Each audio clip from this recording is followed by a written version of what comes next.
आपल्याला कल्पना आहे की प्रधानमंत्री नरेंद्र मोदीजी यांनी किसान सन्मान योजना सुरू केली आणि आमच्या शेतकऱ्यांना 6,000 रुपये हे मोदीजींच्या वतीनं देण्यात येतात।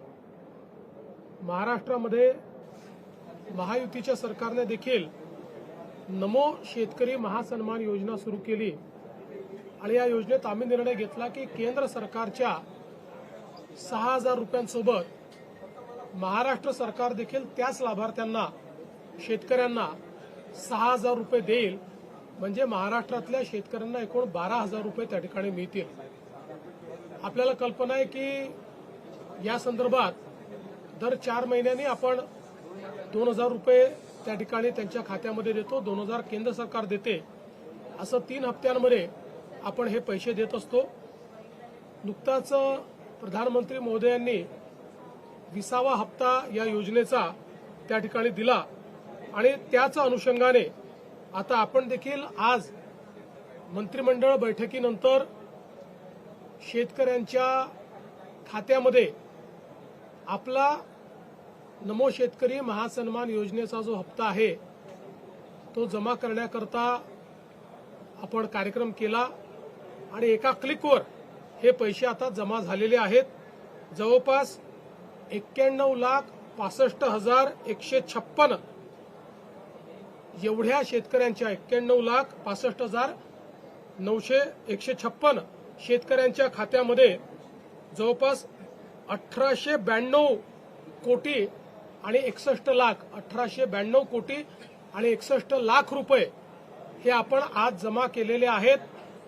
आणि मला विश्वास आहे की ही जी काही मदत आपण करतो त्याच्या पाठीमागचा आपला हेतू हा असतो की शेतीच्या कामामध्ये जे काही छोटे मोठे खर्च शेतकऱ्यांना येतात किंवा अनुषंगिक खर्च येतात त्याच्यामध्ये त्यांना मदत मिळाली पाहिजे। आणि निश्चितपणे आपल्याला कल्पना आहे की या महासन्मान निधीचं सर्वच शेतकरी सातत्याने स्वागत करतात, त्यामुळे आज ते पैसे आम्ही जमा केलेले आहेत। कलेक्टरचं प्रकरण आहे, कलेक्टरांचा आता अधिकृताची माहिती आली की अवैध वाळू त्याच्यावर डीवायएसपीने कारवाई केली आहे। अजित पवारांनी जी धमकी दिली त्याच्यावर आता प्रश्न उपस्थित होता की अजित पवारांच्या बाबतीत कारवाई का होत नाही।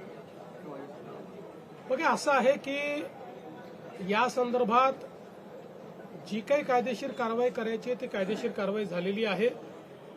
प्रकरणाची अजून पूर्ण माहिती आणि रिपोर्ट हा माझ्याकडे आलेला नाही, तो जिल्हाधिकाऱ्यांना मी मागितलेला आहे, तो मी मागणार आहे। एक गोष्ट आपण लक्षात घेतली पाहिजे की अजितदादांनीही या संदर्भात स्पष्टीकरण दिलेलं आहे।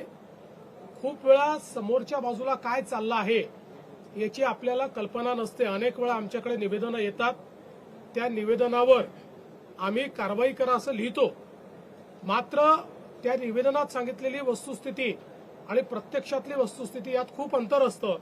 मग अशा परिस्थितीमध्ये अधिकारी आमच्या नजरेस आणून देतात की आपण जरी कारवाई करा म्हटलं असलं तरी यांनी दिलेली वस्तुस्थिती योग्य नाहीये, खरी स्थिती वेगळी आहे आणि त्या आधारावर कामं होतात।